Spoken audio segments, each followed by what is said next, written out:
Hello, this is Patty Frank. This is a short video about why it's worth doing yoga when you're a cyclist. Meet Henry, my happy volunteer. Henry's a cyclist, and we'll use him as an example of what happens in cyclist body when you put a lot of hours on your bicycle. So, Henry's neck became short, and the muscles, especially the upper part of the neck extensors, are gonna be tight. Now there's tightness in his shoulders, especially the upper trapezius. This is mainly from bearing the load on your wrists from holding the bike handles. Moving on to hips, hip flexor muscle groups become very short, and this is all three of the hip flexors, your quadriceps, your iliacus and iliopsoas.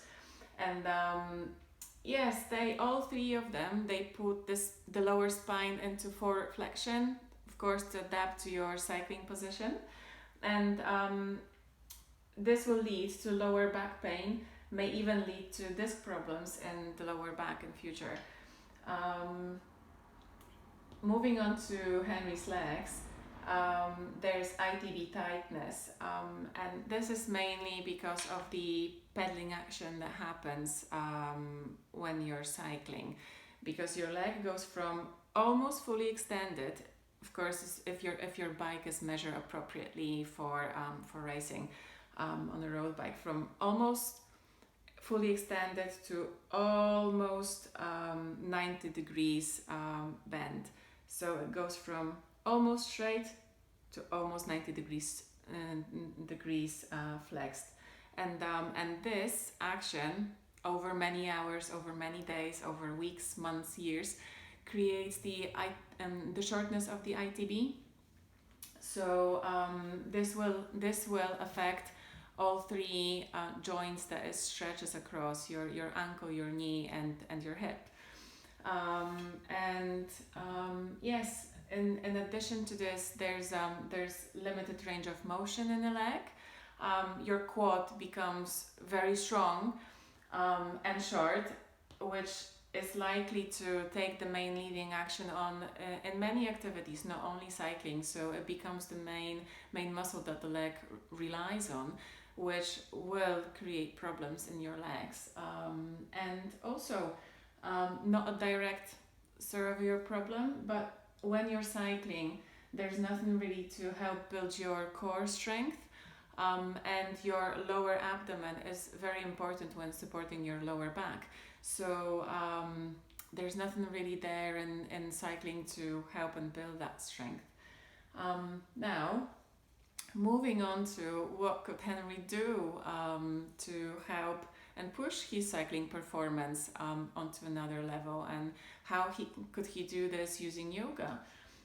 Well, typically we would focus on the appropriate neck position and creating space in the neck, and also looking at his hips, making sure that there is an appropriate tilt in the pelvis. So it may sound funny, but standing straight is a good starting point, where you open your shoulders, keep your neck straight, and then make sure that your pelvis is not tilted either way too much.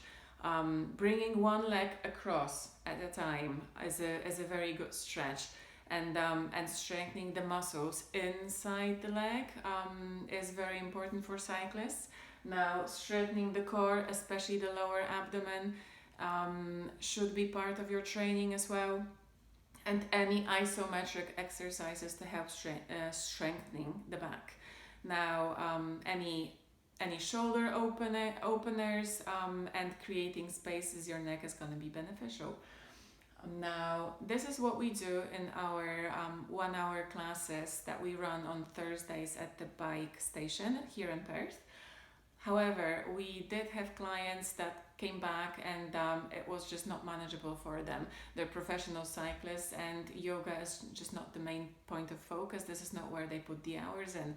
So we have come up with yoga training programs complementing their cycling training, and they would be 10, 15 or 20 minutes long, anything that they can work with, whether they would do it in the morning or in the evening or just before their main training session.